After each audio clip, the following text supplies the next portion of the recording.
Ahí sí. Tengan todos muy buenas tardes. Les damos la bienvenida a esta clase abierta organizada por la Escuela de Posgrado de la Facultad de Economía y Negocios de la Universidad de Chile. Esta clase abierta es auspiciada por el Magíster en Contabilidad de nuestra facultad y se titula Diálogo NIF-COVID. ¿Cómo cerramos el 2020 y nos preparamos para el 2021? Quiero agradecer al equipo de la Escuela de Posgrado que me acompaña esta tarde. Ahí vemos a José, quien está ahí tras bambalinas apoyando en toda la logística.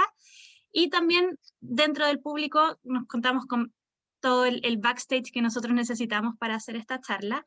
Saludar al profesor Leonardo Torres, que va a dictar esta charla hoy, y darle la bienvenida a la profesora Elizabeth Gutiérrez. Ella es la directora académica del Magíster en Contabilidad. Es profesora asistente del Departamento de Sistemas y Control de Gestión de nuestra universidad. Es contador auditor de la universidad también. Es ingeniero en Información y Control de Gestión también de nuestra universidad. Y PhD en Management de la UCLA. Y sus campos de investigación son la contabilidad financiera, la regulación del mercado financiero y las IFRS. Los quiero invitar a hacer sus preguntas a través del chat. Vamos a estar interactuando por ahí. Para eso les pido que marquen la opción que dice todos los panelistas y asistentes, y así todos vamos a poder ver lo que ustedes comentan. Bien, muchas gracias a todos. Saludo a los hasta ahora 61 conectados que tenemos. Les damos la bienvenida y Elizabeth, te doy la palabra. Muchas gracias, Nicole, por tu presentación. Bienvenidos todos a esta clase abierta auspiciada por el Magíster en Contabilidad. Hoy día, Leonardo Torres, que es profesor académico de la facultad, profesor del Magíster en Contabilidad, va a exponer todo lo que tiene que ver con las NIF y COVID. Así que damos la bienvenida al profesor Leonardo Torres. Muchas gracias, Leonardo, por participar hoy día. Muy bien, muchas gracias, estimada Elizabeth.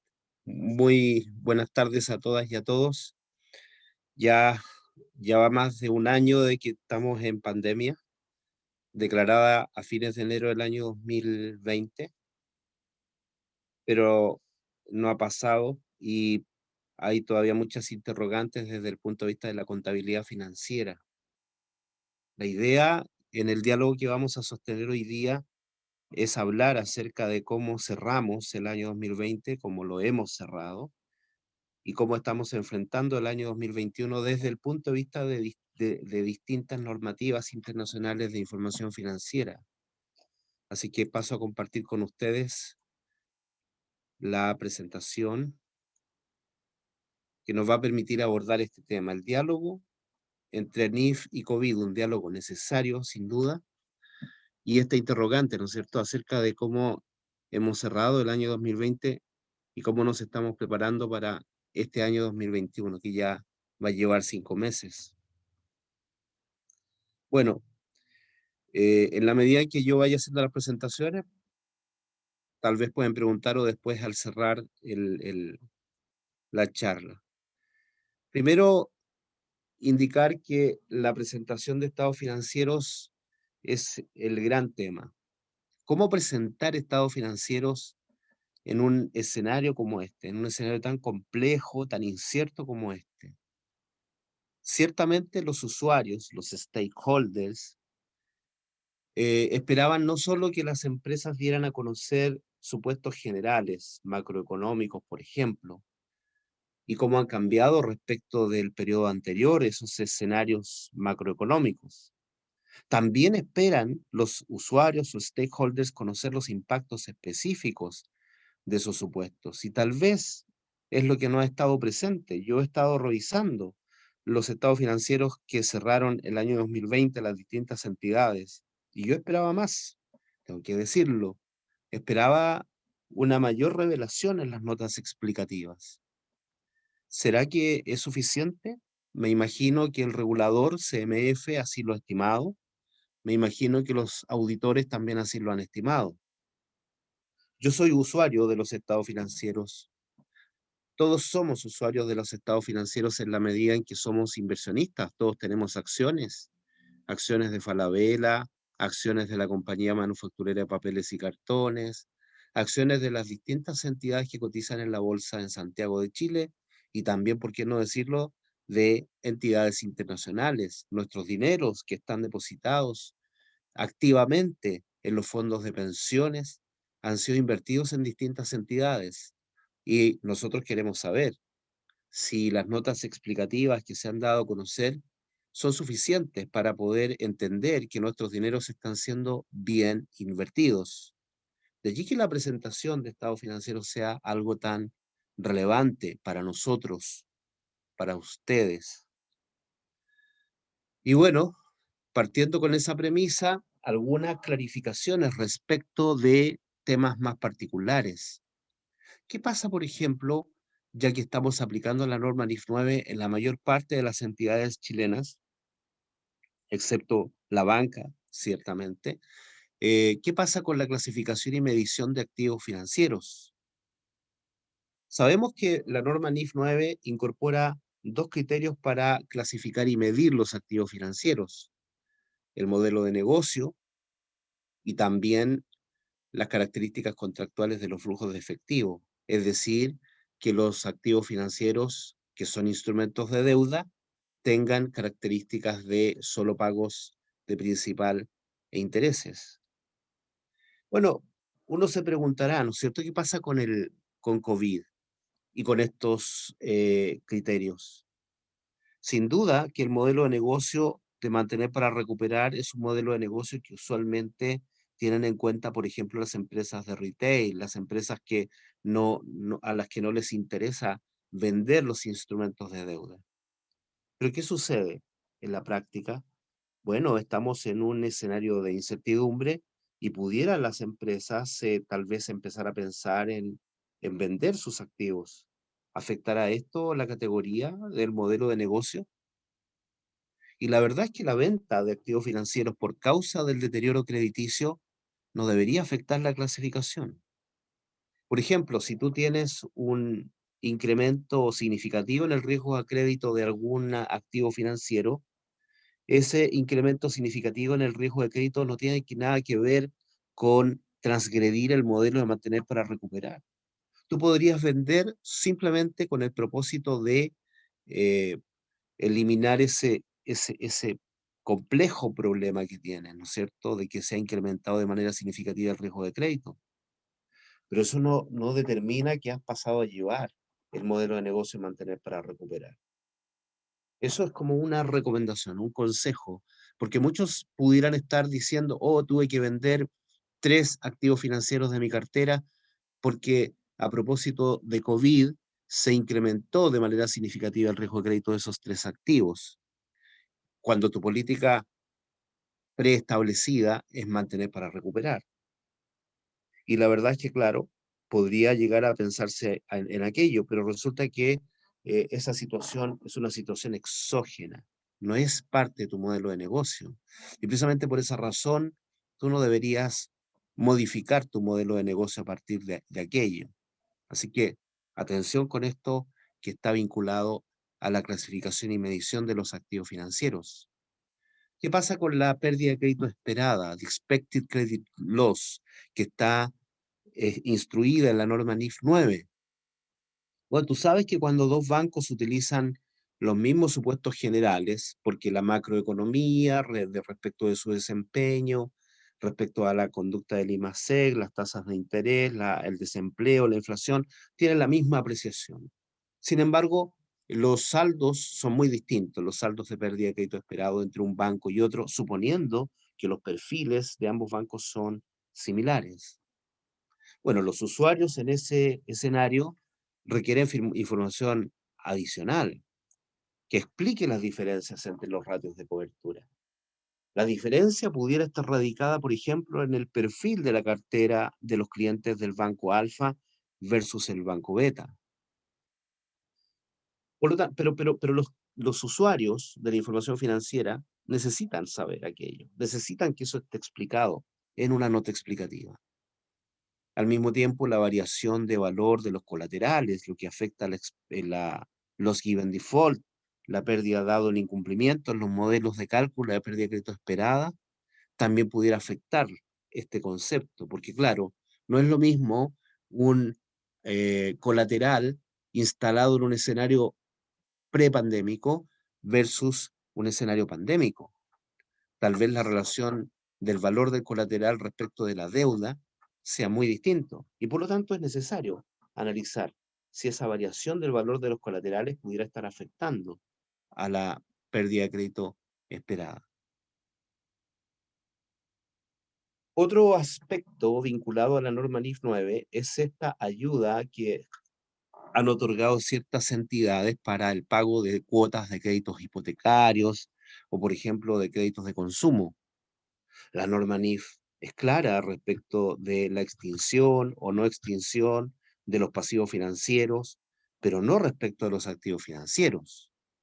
Claramente, la definición de instrumento financiero nos indica que un instrumento financiero es aquel que genera un activo financiero para una de las partes y un pasivo financiero y o instrumento de patrimonio para la otra parte. Sin embargo, eso es solamente respecto de la definición, porque en el caso de que tengamos que analizar la extinción o no extinción de un pasivo financiero, no necesariamente esto está directamente vinculado con el activo financiero. Por definición, podríamos aplicar de manera simétrica las reglas que instruyen la extinción o no extinción de los pasivos financieros a los pasivos financieros. Pero es necesario evaluar de manera especial la forma en que se afectan las distintas carteras de crédito de la banca, lo que no siempre coincide con el test del 10%. Ya la banca experimentó un gran problema a propósito de esta asimetría. Y solamente en términos de definición podríamos determinar como simetría, pero en términos de aplicación práctica no lo es así. Por lo tanto, mientras el emisor del pasivo financiero aplica el test del 10%, no necesariamente el tenedor de ese pasivo financiero, o sea, más bien del activo financiero, no necesariamente va a aplicar el test del 10%. Y eso es lo que ha generado una diversidad de políticas contables en la banca respecto de el análisis del activo financiero. Así que hay que tener mucho cuidado con aplicar o no aplicar el test del 10%. Respecto de otro elemento que hay que analizar en el escenario de COVID, tenemos la exención del uso propio, que está incorporado en la norma NIF 9. Para calificar para la exención del uso propio, un contrato que tú hayas firmado para comprar o vender un ítem no financiero necesita ser suscrito y mantenido para entregar o recibir el ítem no financiero, de acuerdo con los requerimientos esperados de compra, venta o uso de la empresa. Porque si no existiera ese criterio, esa condición, entonces tú tendrías que medir estos acuerdos como un derivado financiero. Por lo tanto, es muy importante que el compromiso de la empresa que suscribe este tipo de acuerdos se mantenga en términos de que efectivamente el ítem no financiero sea intercambiado, comprado, vendido o usado.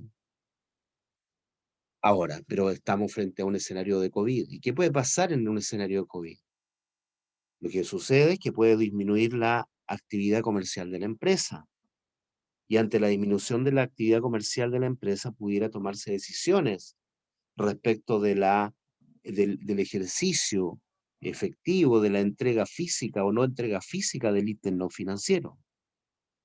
También el COVID puede generar disrupciones en la cadena de abastecimiento y vaya que lo hemos sabido en este escenario.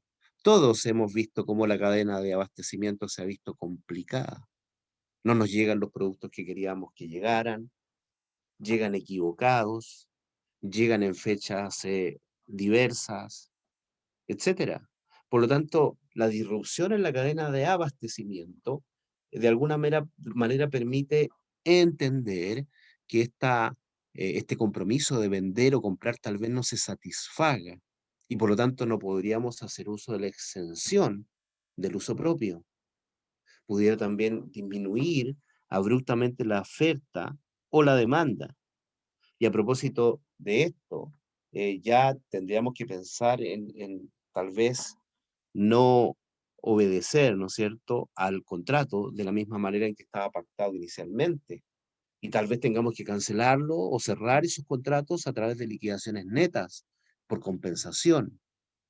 Porque si eso sucediera, entonces las contabilizaciones ya no serían de acuerdo a la exención del uso propio, sino más bien contabilizar el concepto como un instrumento derivado, como lo instruye la norma NIF 9.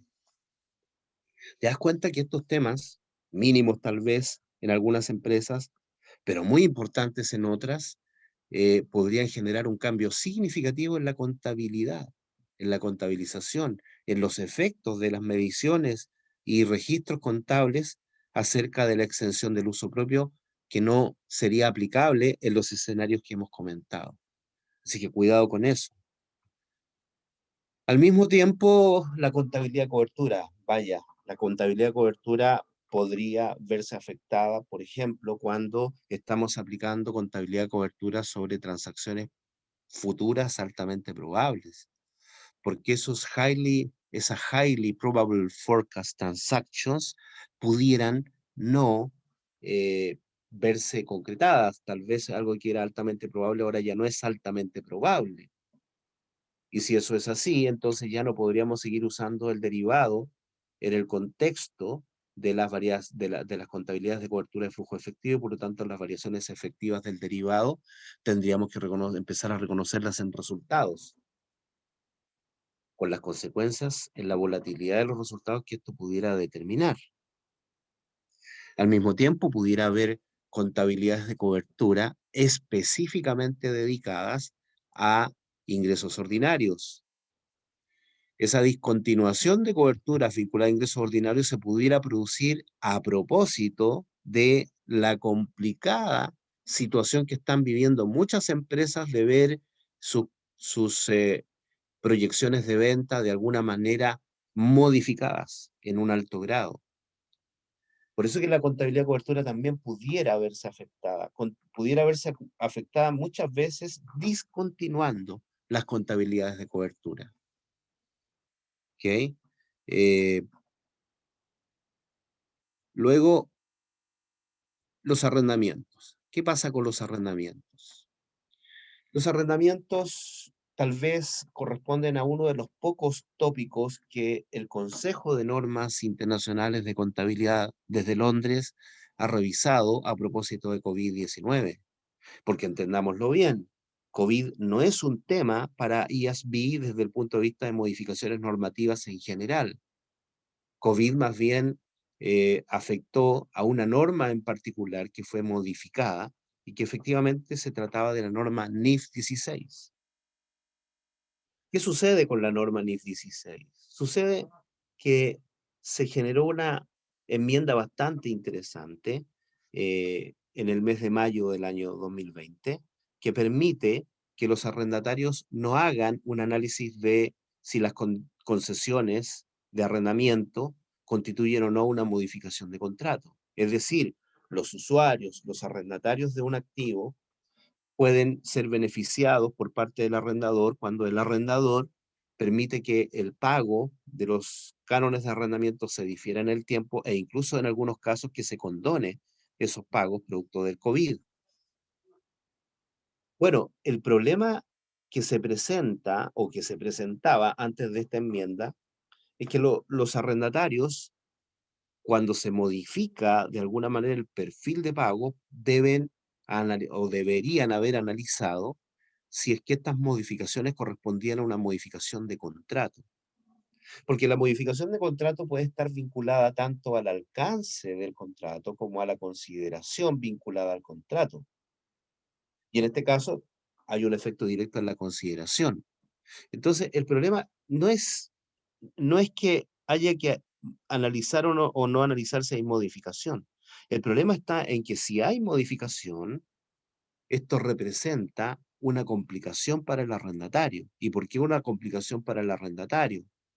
Porque si la modificación es sustancial desde el punto de vista de la norma NIF 16, es necesario muchas veces generar un nuevo análisis con nuevos flujos y descontar con nueva tasa. Y a veces el arrendatario que se beneficia de los pagos pudiera incluso terminar con un pasivo mayor cuando la tasa que se está ocupando para descontar los flujos modificados resulta ser demasiado baja.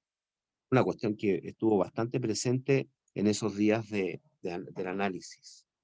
Entonces, hay que tener cuidado con esto. Y lo interesante es que la norma NIF 16 fue modificada favorablemente para el arrendatario, ya que el arrendatario pudiera no estar, si es que adopta este expediente práctico, pudiera no estar revisando si esto se trata de una modificación o no.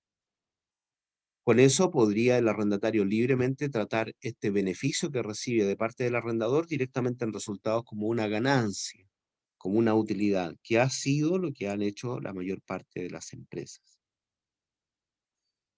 Bueno, el deterioro de valor de activos por derecho de uso está de alguna manera también siendo cuestionado por parte de los arrendatarios. No cuestionado el deterioro de valor, sino más bien el valor está siendo cuestionado, porque claro, en un escenario de COVID, la empresa pretendía que un arrendamiento le generará futuros beneficios económicos en el escenario prepandémico.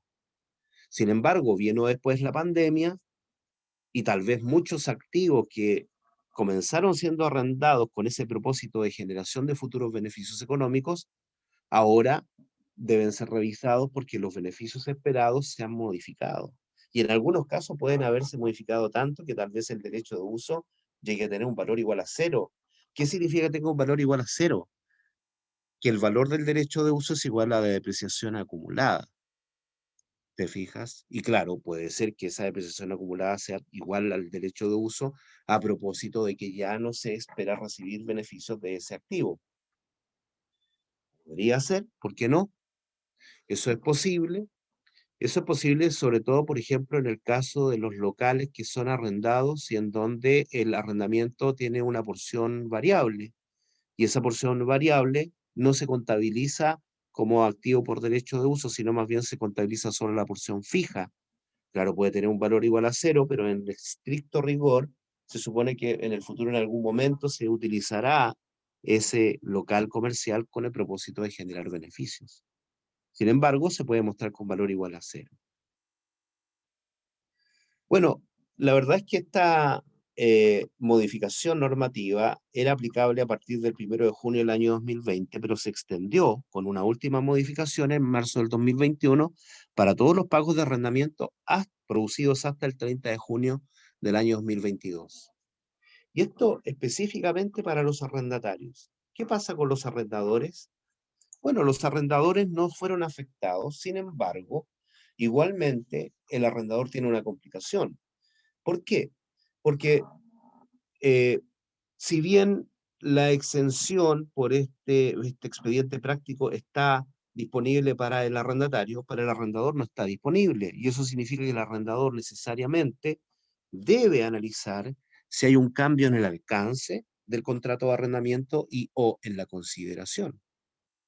Y por supuesto, si efectivamente hay una modificación, va a tener que hacer todos los cálculos y todos los análisis que establece la norma NIF 16 para revisar si efectivamente hay una modificación. Hay que distinguir la modificación entonces de la no modificación, que es la obligación que tiene el arrendador. Obligación que para el arrendatario es solamente una opción. El efecto inmediato en los resultados se produciría en caso de que esto no sea una modificación para el arrendador. Así que cuidado con esto de concluir que las modificaciones solo afectan al arrendatario. Claro, las modificaciones sí solo afectan al arrendatario, pero no, eso no significa que el arrendador no se complique, porque claro que se complica, porque al otorgar este waiver a sus arrendatarios, se obliga a aplicar la norma NIF 16 tal como está establecida, es decir, identificar si hay modificación o si no hay modificación en los contratos de arrendamiento. Respecto, a ver, aquí me hace una pregunta Cristian, dice, ¿qué pasa si al día de hoy el arrendatario decide cambiar las condiciones, por ejemplo, a una rebaja del canon mensual? ¿Cómo afecta a la contabilidad? Sin duda, todos los cambios que tengan que ver, estimado Cristian, con el escenario COVID, lo que tal vez implica un elemento un poco complejo, porque hay que demostrar que esto está originado en el escenario COVID, deberían ser asumidos por el arrendatario considerando este expediente práctico, y por lo tanto esta rebaja del canon mensual puede el arrendatario tratarla como una ganancia, como un ingreso. Pero como alternativa, si el arrendatario nada dice, si el arrendatario no modifica sus políticas contables, si no establece que está adoptando voluntariamente esta modificación, entonces tendría que afectar el derecho de uso y tendría que afectar el pasivo por arrendamiento. Bueno, respecto a los estados financieros intermedios, sin duda que luego del mes de enero del año 2020 se empezaron a producir problemas respecto de cómo presentar los estados financieros intermedios, marzo, junio, septiembre. Porque claro, en los periodos intermedios también se instala la complejidad acerca de cambios en el deterioro de activos no financieros. No necesariamente COVID afectó al mes de diciembre del año 2021, se pudieron haber afectado y efectivamente se afectaron eh, activos no financieros de periodos intermedios. Entendamos que, por ejemplo, el Banco Itaú muy responsablemente afectó el goodwill en un periodo intermedio, en el mes de junio del año 2020. Por ejemplo, ¿no? Ahí tenemos un claro ejemplo. Los cambios en los deterioros de activos financieros, la pérdida de crédito esperada. Por supuesto que también en los periodos intermedios puede haber incrementos significativos en el riesgo de crédito. Y un incremento significativo en el riesgo de crédito significa que la probabilidad de incumplimiento se ve incrementada y por lo tanto la provisión también puede modificarse en los estados financieros intermedios. Luego tenemos la incertidumbre sobre el going concern. Un gran tema, el going concern. La palabra o la expresión going concern, perdón, podríamos traducirlo algo así como el asunto de la continuidad o el tema de la continuidad. Muchas empresas experimentaron problemas de continuidad y esos problemas de continuidad en algunos casos determinaba el cierre definitivo de la organización.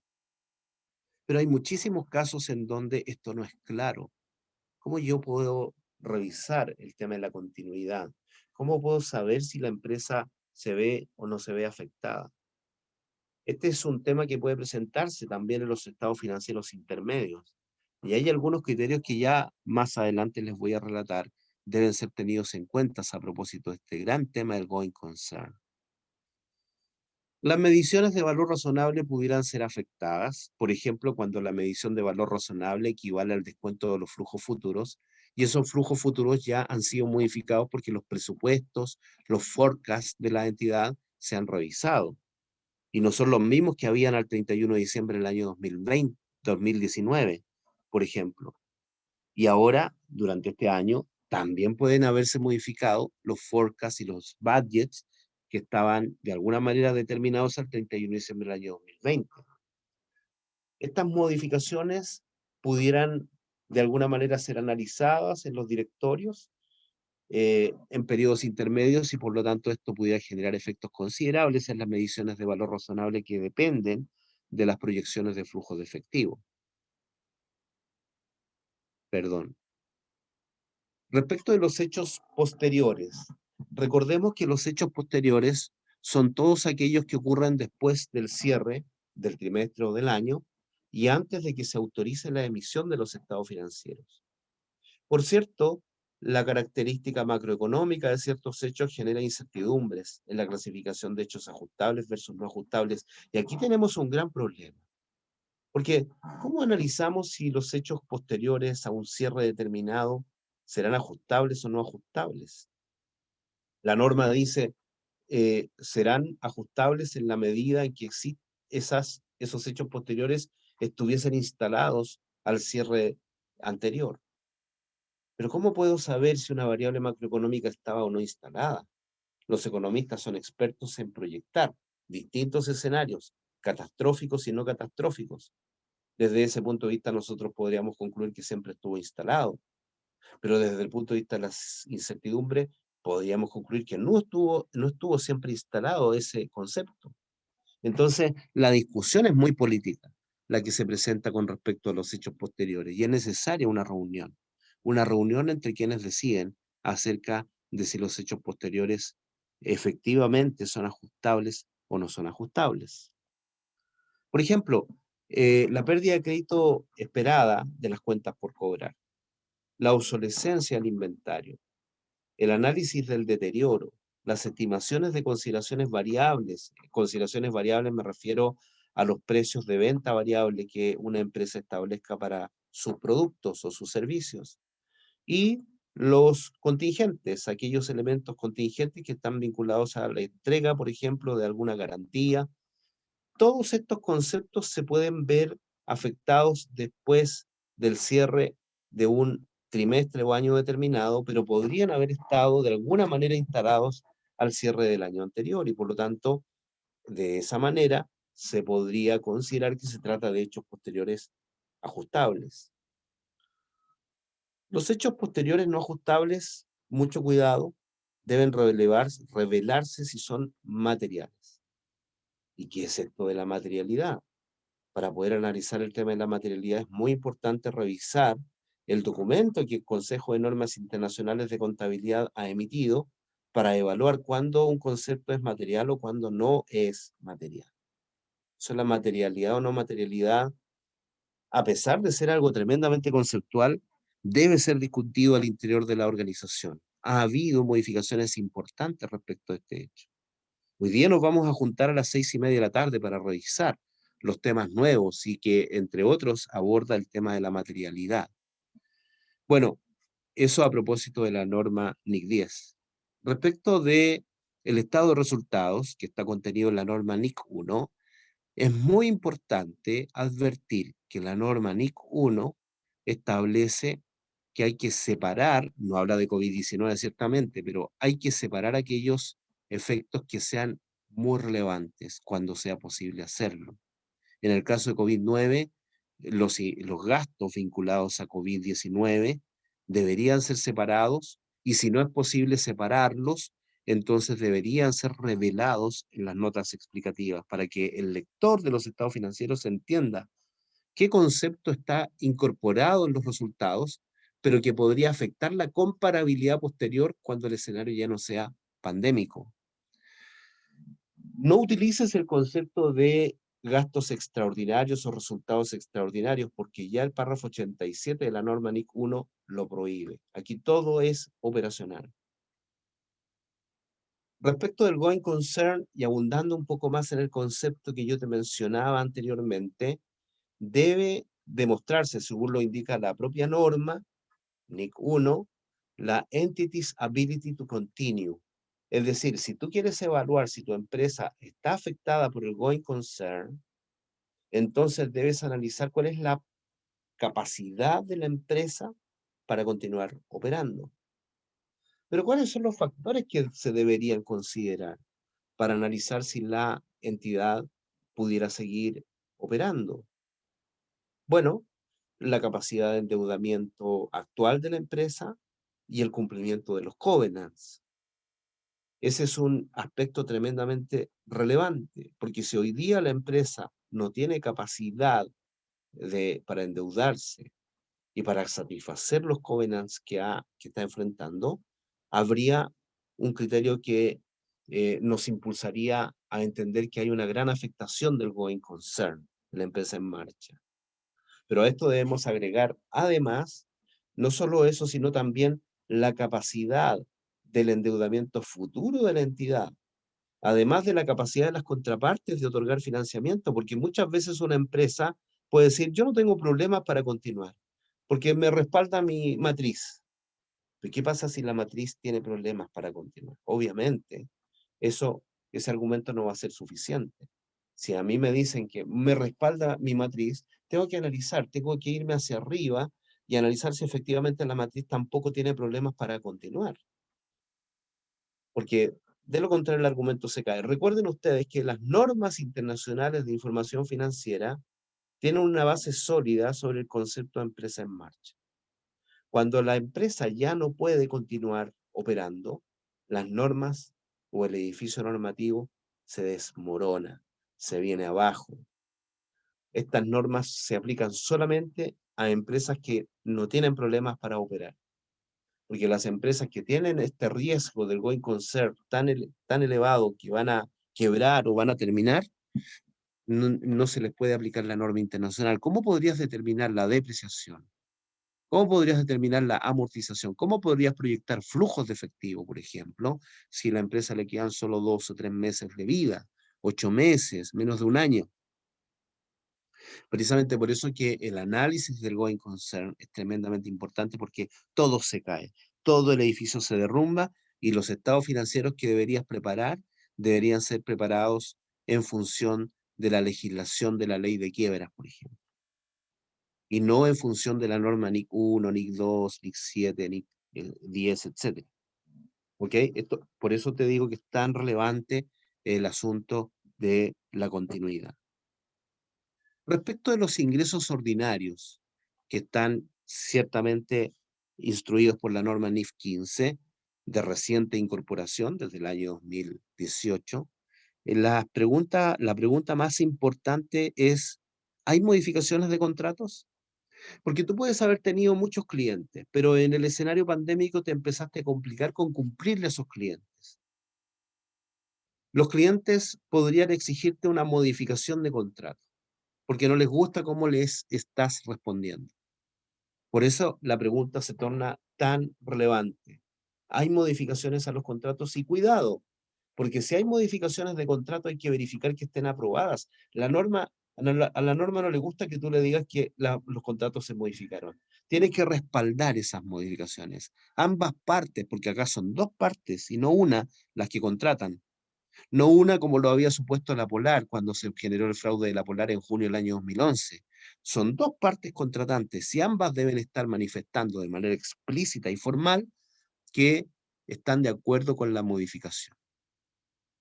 Ciertamente también debes revisar si es que hay ingresos por conceptos de precio variable y también por contingencias, como las contingencias de devolución de venta.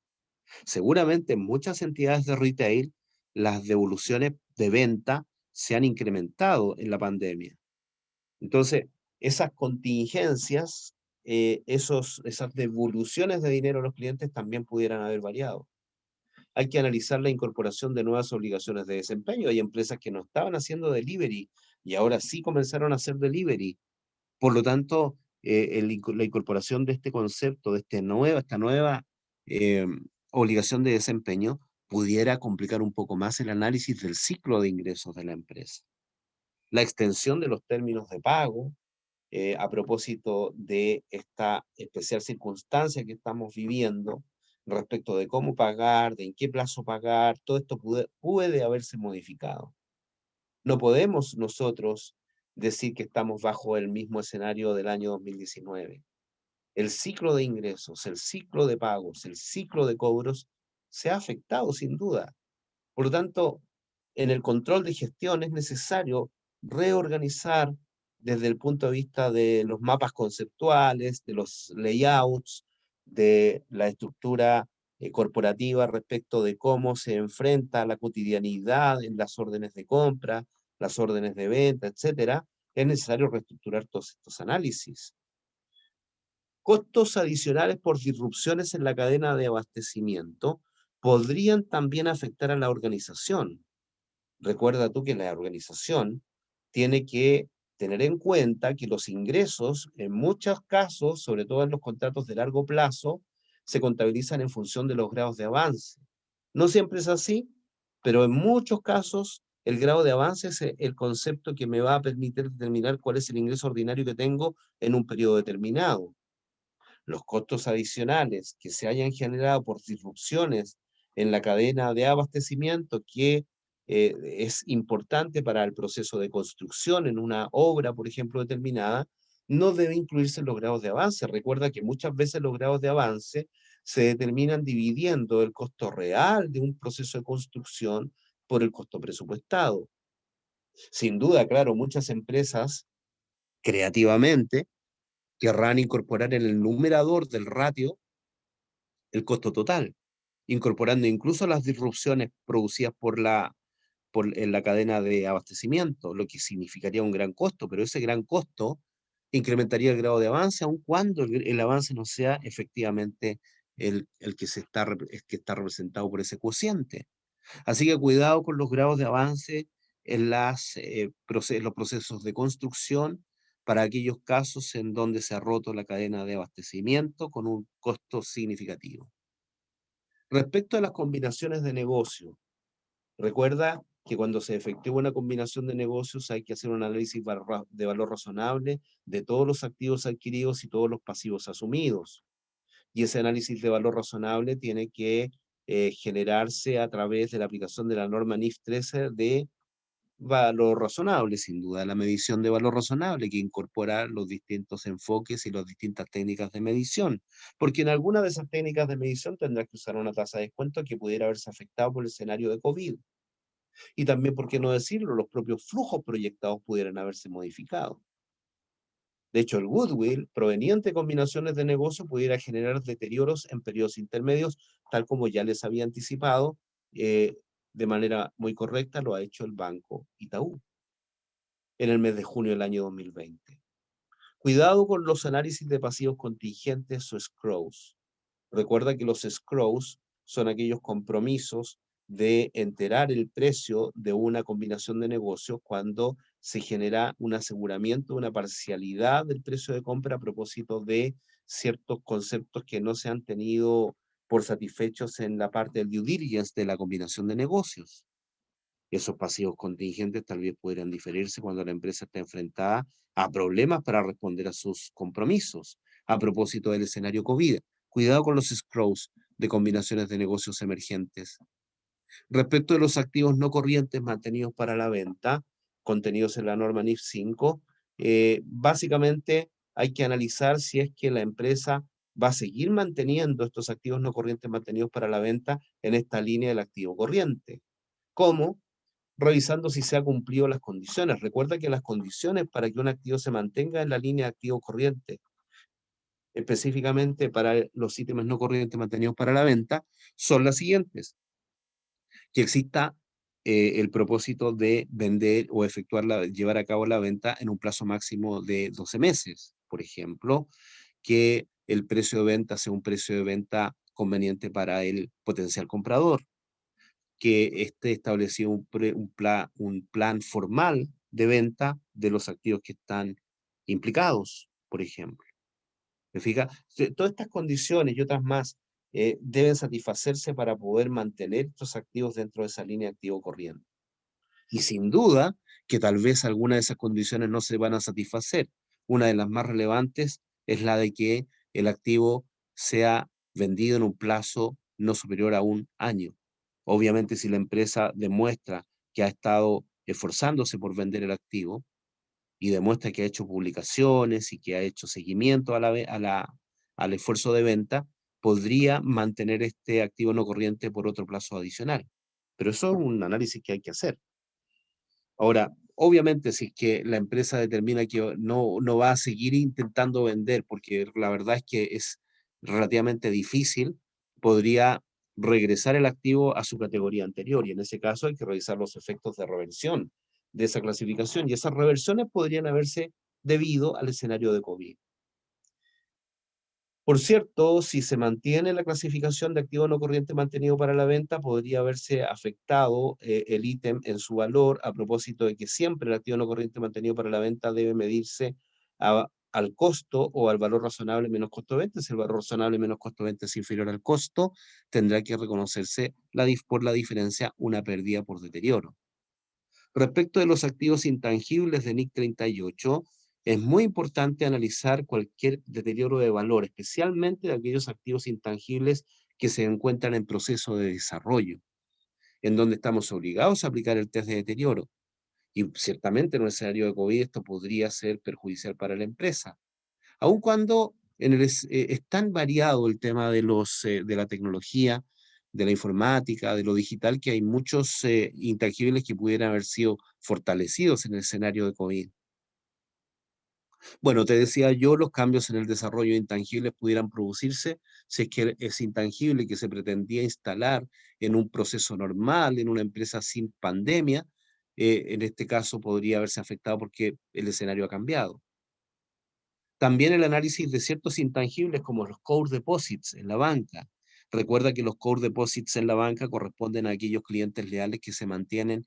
El core deposit es un activo intangible que se genera en las combinaciones de negocio en la banca y corresponde específicamente a los clientes leales, porque son depósitos en donde el cliente no está obteniendo intereses o los intereses son muy bajos, sin embargo se mantiene porque le ha gustado el banco y por eso siempre va a ser cliente de ese banco. Podría haberse modificado esa decisión de ciertos clientes bancarios que sienten que no recibieron apoyo de su banco y tal vez el core deposit como gran concepto activo intangible podría haberse afectado. Respecto a las provisiones, los pasivos contingentes y los activos contingentes, ¿qué duda cabe? Que es uno de los ítems más afectados o que podrían estar más afectados por la pandemia. Las provisiones de reestructuración podrían haberse generado en este año 2000, en el recién pasado año 2020 y podrían estar estudiándose en este año 2021 nuevas reestructuraciones. Recuerda que la provisión de reestructuración solamente se genera cuando se ha comunicado de manera efectiva a los afectados o a los potencialmente afectados por las reestructuraciones. Y cuando hay un plan de reestructuración que está de alguna manera en marcha. Al mismo tiempo, la resolución de contingencias. Tú sabes que los pasivos contingentes y los activos contingentes no son contabilizables, así lo dice de manera explícita la norma NIC 37. Sin embargo, esas contingencias pudieran resolverse en los escenarios de pandemia. Y las provisiones de contratos onerosos, recordemos que un contrato normalmente tú no inicias un contrato siendo oneroso. La onerosidad se genera a lo largo en la medida en que el contrato se satisface. Y precisamente por eso, en un escenario pandémico, donde los costos pueden subir tanto que lleguen a superar los beneficios, tal vez sea necesario generar provisiones por contratos onerosos. Respecto a las compensaciones de seguro, a propósito de la norma NIF 4, las entidades aseguradoras deben separar la pérdida por siniestros de las compensaciones que van a recibir por contratos de reaseguro. Recuerda que las compensaciones están prohibidas entre el seguro y el reaseguro. Al mismo tiempo, los tenedores de contrato de seguro no pueden dejar de reconocer el deterioro. Si se deterioró algún activo de tu propiedad, tienes que reconocer la pérdida por deterioro, aun cuando tengas seguros comprometidos. Porque los seguros comprometidos corresponden a un activo cuenta por cobrar que se debe reconocer únicamente cuando sea virtualmente cierto que vas a recibir esa compensación de parte de la empresa aseguradora. Respecto a los planes de beneficio definidos, la NIC 19, que nos habla acerca de los beneficios de empleados, las entidades que tengan activos separados para satisfacer los planes de beneficio definidos deben analizar el efecto de COVID sobre las contrapartes, es decir, para aquellos activos financieros que tengan para compensar la deuda por pasivos definidos y sobre el valor de los activos no financieros si los hubiera. Y por cierto, para poder hacer este análisis, el involucramiento de los actuarios es necesario. Respecto a los pagos basados en acciones, la norma NIF 2 establece que las empresas que tengan pagos basados en acciones, especialmente con sus empleados, aun cuando también hay otros tipos de pagos basados en acciones, deben revisar las empresas la probabilidad de que las vesting conditions, es decir, las condiciones de consolidación del beneficio para el ejecutivo, se satisfagan o no se satisfagan. Porque claro, en un escenario pandémico los ejecutivos tal vez no alcanzan las metas si es que se ha establecido condiciones de no mercado, o también, ¿por qué no decirlo?, condiciones de mercado. No se alcanzan las metas de mercado o de no mercado y por lo tanto estos pagos en acciones podrían más bien estar perjudicando a esos ejecutivos o ejecutivas. De manera que es importante el análisis de las vesting conditions porque tal vez con el propósito de mantener la fidelidad de los ejecutivos y ejecutivas es probable que se modifiquen los planes de pagos basados en acciones. Finalmente, las ayudas públicas y las subvenciones bajo NIC 20. el análisis de la transferencia o no transferencia de recursos desde el Estado hacia la empresa es necesario. ¿Ha habido transferencias o recursos desde el Estado hacia la empresa? Si las ha habido, entonces estamos hablando de subvenciones. Ahora, el análisis de revelaciones vinculados a las ayudas públicas debe también llevarse a cabo con el propósito de incorporar estas ayudas públicas, porque entendamos, la ayuda pública sin transferencia de recursos implica un beneficio que recibe la empresa por un distinto trato, pero no porque haya un flujo de recursos hacia la empresa.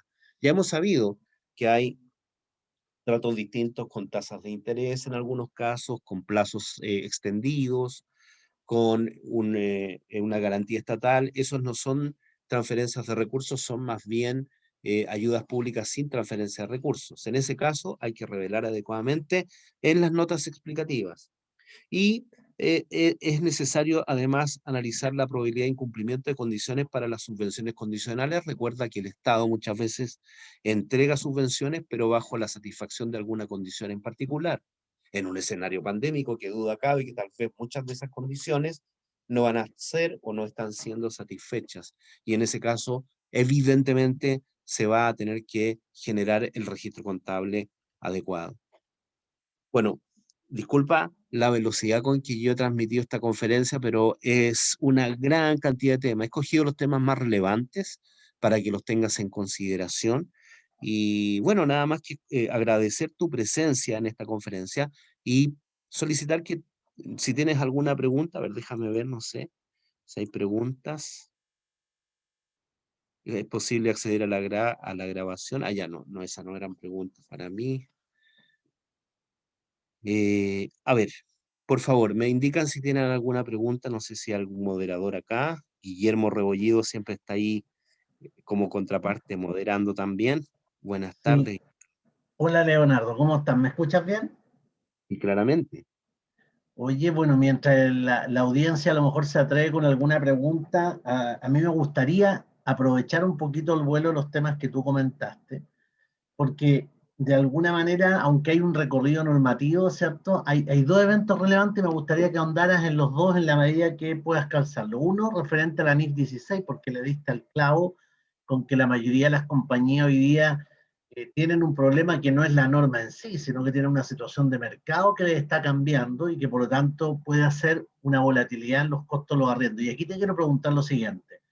En general, al arrendatario va a ocurrir que puede ser que su arriendo baje, pero también va a pasar una segunda situación y es que cuando calcule los flujos a valor actual y tenga que determinar la tasa implícita, puede ser que esta tasa implícita hoy día esté recogiendo una volatilidad tal que nos altere la valorización. Entonces, ¿qué podría sugerir? Y voy a dar el siguiente caso. Enteramos esta semana de que producto de los retiros del tercer retiro, las tasas bancarias podrían estar incrementándose, etcétera, por el exceso de liquidez, pero eso no necesariamente debemos recogerlo al momento de calcular nuevamente el valor actual de nuestro pasivo financiero. ¿Qué nos puedes comentar de eso? Que va a ser algo seguramente que nos va a pasar a muchos. Bueno, yo creo que más bien en la medida en que estas modificaciones surjan de del escenario pandémico, yo no me preocuparía mucho. Incluso yo sugeriría más bien que se utilice esta dispensa o este waiver que otorgó el Consejo de Normas Internacionales de Contabilidad a propósito de que la revisión de las modificaciones pudiera afectar hasta negativamente a la empresa. Primero, entender que la tasa de interés implícita no siempre está disponible para el arrendatario. En la mayor parte de las situaciones no está disponible. Por lo tanto, acudir a una tasa de benchmark significaría a veces conseguir una tasa más baja y por lo tanto incrementar tanto el pasivo que finalmente resulte al revés para el arrendatario. Ahora, respecto de si tomar la decisión de modificar o no modificar, o decir, de si tomar o no tomar este expediente práctico en la norma NIF 16, lo que yo recomiendo es no tomarlo en función de la aplicación de contabilidad creativa, tratando de revisar cómo me beneficio más, sino más bien en función de la facilitación práctica que tiene el concepto. Desde mi punto de vista, eso es lo que persigue el Consejo de Normas. Y por lo tanto yo recomendaría tomar el expediente práctico como recomendable. Ahora, esto para el arrendatario. Sin embargo, el arrendador es el que tiene el problema. El arrendador es el que va a tener que revisar si estas modificaciones son o no modificaciones, porque acá sí le puede afectar significativamente esto que tú estabas diciendo, porque él conoce la tasa de interés implícita. Y al conocer la tasa de interés implícita, puede suceder que esta tasa de interés implícita sea demasiado alta, demasiado baja. Si es demasiado alta, el arrendador se perjudica al revés. Y se perjudica al revés porque, claro, Sí. al contabilizar, sí, tendrá un menor Oye, beneficio. voy a ayudarte de moderador porque llegó justo una pregunta y voy a recoger las dos que hay. Llegó una que dice, ¿qué efectos tendría la salida de la tasa LIBOR? Seguramente Guillermo Pinto, que está preguntando, ha visto que en las noticias se ha hablado de que la tasa LIBOR se estaría eliminando de aquí a 2 años más, tasa original en Inglaterra, y de alguna manera yo me imagino que él recoge qué efectos pudiera tener en los estados financieros bajo IFRS dadas las valorizaciones. ¿Qué efectos tendría la salida de la tasa LIBOR? El efecto sin duda va a estar determinado. ¿Sí? ¿Alguien iba a hablar? ¿Sí? El, el efecto estaba determinado más bien el efecto más bien lo recogen aquellas entidades que estén indexando sus productos, sus activos financieros o sus pasivos financieros al índice LIBOR, por supuesto, porque ahí va a haber un cambio. Sin embargo, la mayor parte yo creo que no se ve afectada de manera directa. Por eso que el Consejo de Normas ha puesto el acento en el cambio de la tasa LIBOR a una como SONIA, por ejemplo, a una OIS, ha puesto el acento más bien en las contabilidades de cobertura, porque cuando se cambia el índice hacia una tasa distinta, entonces la efectividad de la cobertura se pudiera ver afectada. Y precisamente para que no se vea afectada, es que la norma permite en una transición de una tasa a otra, que estas modificaciones no afecten a la continuidad de la contabilidad de cobertura, que es lo que más relevante, lo que más están cuidando las empresas, que la continuidad de contabilidad de cobertura no se afecte, y eso lo permite el Consejo de Normas. Sin duda, esto, por cierto, requiere una conversación adicional, porque hay detalles ahí que se pueden analizar con mayor Ok, precisión. entonces para Guillermo Pinto, importante el estar al tanto después qué es lo que las normas transitorias pudieran permitir. Se nos suma otra pregunta, Leo, de Catherine, que pregunta, la disrupción en cadena de abastecimiento, ¿los costos adicionales no serían costos del proyecto? En la Y dice medida, que es un contrato de construcción con estados de avance. en la medida en que los costos de disrupción no sean significativos, pueden ser tratados como costos del proyecto. Pero cuando esos costos son significativos, no van a ser tratados como costos del proyecto. Solamente aplicando el criterio de materialidad que tanto les gusta a las auditoras. Es decir, de alguna manera, si nosotros seguimos al pie de la letra lo que nos dice la norma, no deberían ser parte del costo del proyecto. Ok, tenemos otra pregunta entrando de Edwin Cornejo. Dice, son dos en una. Voy a leer la primera. Dice, cuando el Estado impulsa programas de apoyo económico, créditos, por ejemplo, en condiciones relevantes, mejores a las que otorga la banca tradicional, me imagino que se está refiriendo al FOGAPE, ¿esto se considera como una ayuda? Me imagino que te está refiriendo ahí, Edwin, desde el punto de vista si fuese un subsidio o no. Bueno, Pero hay que temas de distinguir. garantía también. Sí, hay que distinguir, gracias Guillermo, hay que distinguir las ayudas públicas que no son transferencias de recursos respecto a aquellas ayudas públicas que sí transfieren recursos. Las ayudas públicas que transfieren recursos son subvenciones y por lo tanto sí tienen un efecto en los estados financieros. Pero en el caso que comenta Edwin, esta sería una ayuda pública sin transferencia de recursos, porque aquí lo único que se está haciendo es otorgar un crédito con condiciones buenas, con mejores condiciones, pero no es que te esté entregando dinero. Tú tomas o Tal no vez tomas hay, esta tasa, nada más. ¿Sí? Y en oye, ese tal vez caso hay, es necesario revelarlo en las notas explicativas, que es lo que exige la norma NIC 20. tal vez ahí lo que yo tomando la inquietud que él, porque él después nos coloca una segunda parte de la pregunta, dice, el registro contable, por ejemplo, de la tasa de interés cuando las condiciones otorgadas por el programa, perdón, me equivoqué. Ah, no, bien, dice, después se refiere al registro contable. Entonces ahora yo te pregunto, Leo, colgándome la pregunta de él. El crédito FOGAPE fue un crédito en pesos con una tasa del 3.5. Sin embargo, al año siguiente o en un periodo posterior, uno dice, bueno, este pasivo financiero, está fair value, está valor de mercado, su tasa es de mercado o no, ¿cómo deberíamos recogerlo ahí? Porque como tú bien planteas, aunque no hay una transferencia de recursos, es la garantía del Estado la que permitió acceder a una tasa de interés más baja. La norma NIF 9 establece que los activos financieros y los pasivos financieros deben medirse inicialmente al valor razonable. Y después de ese valor razonable inicial, se debe medir a costo amortizado el activo financiero si es que cumple con las condiciones de criterios de características cualitativas, flujo efectivo y los modelos de negocio. Pero, desde el punto de vista de la pregunta que se está haciendo, la medición a valor razonable de un pasivo financiero, por ejemplo, sería el valor efectivamente recibido, descontados cualquier costo adicional o directo inicial. Por ejemplo, si yo recibo un préstamo de 10 millones de pesos, pero tengo que pagar en el notario 300.000 pesos, el préstamo que realmente no tengo por pagar es de 9.700.000 pesos, la diferencia. Eso quedaría como préstamo por pagar. Y por supuesto que la tasa de interés efectiva absorbe ese concepto. Lo que quiero decir es que no es que se reconozca acá inicialmente una ganancia, una pérdida por este trato preferencial del Estado. No, lo que se hace siempre, y lo dice la norma NIF 9, cualquier diferencia inicial es absorbida por la tasa de interés efectiva y distribuida a lo largo del plazo del contrato, si es que se mide a costo, si es que se midiera a costo amortizado. Distinto del caso de que se midiera a valor razonable, porque en ese caso sí estoy de acuerdo en que las diferencias de valor razonable y el valor recibido sería resultado inicial. Ok, tenemos otra pregunta larga, pero te la voy a resumir, de Marcelo Valenzuela, que justamente tiene que ver con la NIC 10, donde él hace como un relato y dice, oiga, en la nota de hechos posteriores, ¿no deberían las empresas estar explicando condiciones de cambio en sus contratos de los clientes, de arrendamiento, etcétera, como una narrativa más extensa? Y por la última pregunta que coloca ahí, ¿la administración de las entidades no deberían tener un análisis más profundo de estos temas para exponer como hechos posteriores? Yo creo que ahí va a estar la clave de la respuesta. Te dejo. Bueno, lo que sucede es que cuando nosotros tenemos que revelar información, tenemos que obedecer al criterio de materialidad de la información. Hay que tener mucho cuidado con el exceso de información. El exceso de información oscurece el mensaje para el usuario, para el stakeholder.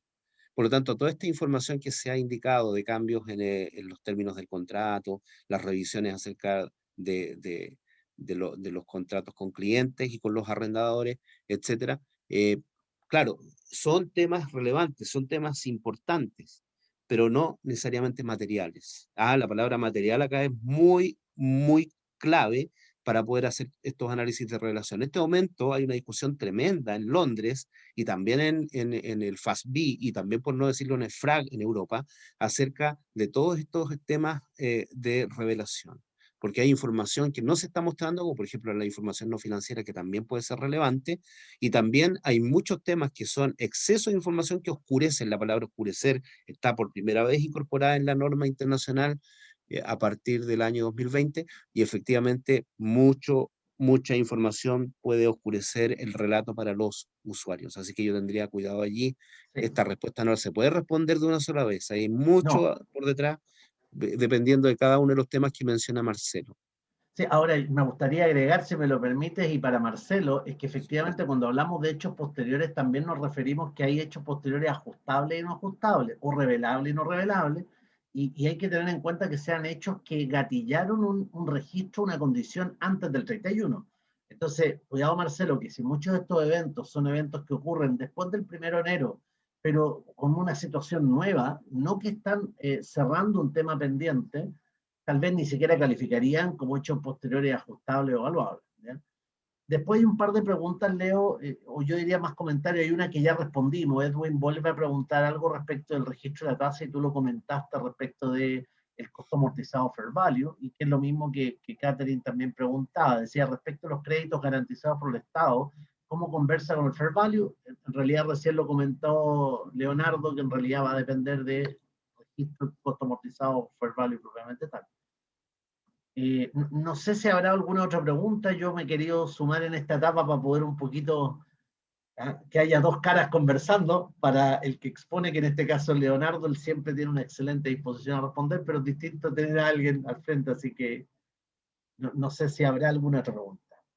Hay una pregunta allí, dice, en relación a NIF 15 y dada la actual necesidad de automatización de operación y monitoreo, por ejemplo, de maquinaria, ¿cómo aborda NIF 15 el concepto as a service, que involucra hardware, software, mano de obra e insumos que las compañías están queriendo vender como servicio?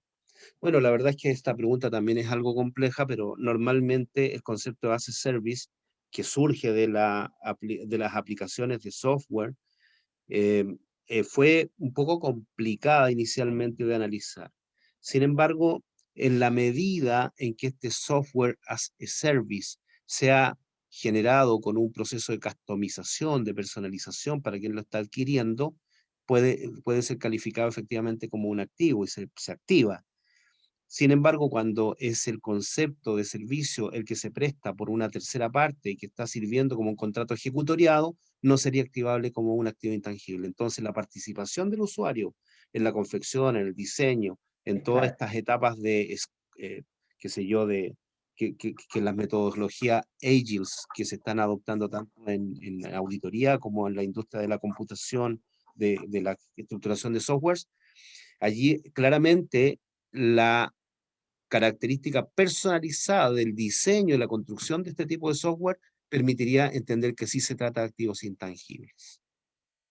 Ahí yo creo que es muy importante recalcar lo que mencionas tú, Leo, porque en la situación en la que estamos hoy, y respondiéndole a Roberto, que veo que es un alumno de nuestro magíster, hay que entender también que muchos de estos procesos de automatización no están siendo con el propósito de crear un intangible que se venda, sino que en realidad se están haciendo con el propósito de resolver una situación operativa normal.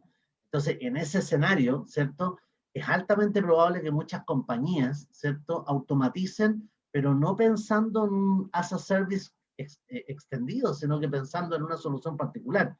Y ahí seguramente eso también va a ser algún tipo de detalle respecto a la cantidad de costos utilizados, ¿eh? Que viene a ser esa personalización. Así es. Bueno, no Exactamente. sé si habrá otra pregunta. Me da la impresión que no sé si Elizabeth o, bueno, eso, nuestra colega ahí. Yo ahora dejo el espacio, por favor. Gracias a ti, Guillermo, muchas gracias. Aquí hay una última pregunta. Dice, en el caso de NIF 5 se menciona que existe la posibilidad de retrotraer clasificación desde activo disponible para la venta al rubro de origen. ¿A qué valor se registra? Gracias. Víctor. La norma NIF 5 establece, muchas gracias, Elizabeth, la norma NIF 5 establece de manera explícita que el activo debe ser regresado a su clasificación original como si nunca se hubiese reclasificado al activo no corriente mantenido para la venta. Por lo tanto, ese es el ejercicio que hay que realizar. ¿Qué valor es el que tendría de devolverse a su clasificación original? Muchas gracias, Leonardo. Y bueno, quiero agradecer a todos los asistentes y a Guillermo por apoyar el tema de las preguntas y a Leonardo por su exposición que ha sido muy útil. Muchas gracias, Leonardo, y a Nicole y al equipo de posgrado por la organización de la charla. La semana que viene tenemos una charla informativa del Magíster de Contabilidad el miércoles 12 de mayo a las 6 de la tarde, así que los invitamos también a participar. Si no hay nada más que, Nicole, ¿algo más que agregar? Gracias, Elizabeth, a ti también por tu apoyo, a Guillermo, a Leonardo, a José también y a todos los asistentes. Estoy dejando ahora en el chat, en charla informativa, ahí, el enlace para que se puedan inscribir a la charla informativa que comentaste. Enviado, listo. Ahí van a poder llenar sus datos y les va a llegar una hora antes de la charla el enlace de acceso para que puedan la próxima semana conocer en profundidad el programa en contabilidad. Y eso, agradecerles a todos su asistencia y ahora vamos a cerrar con unos videos. Que tengan todos muy buenas tardes. Nos vemos. Gracias. Chao. Gracias. Chao. Chao, chao.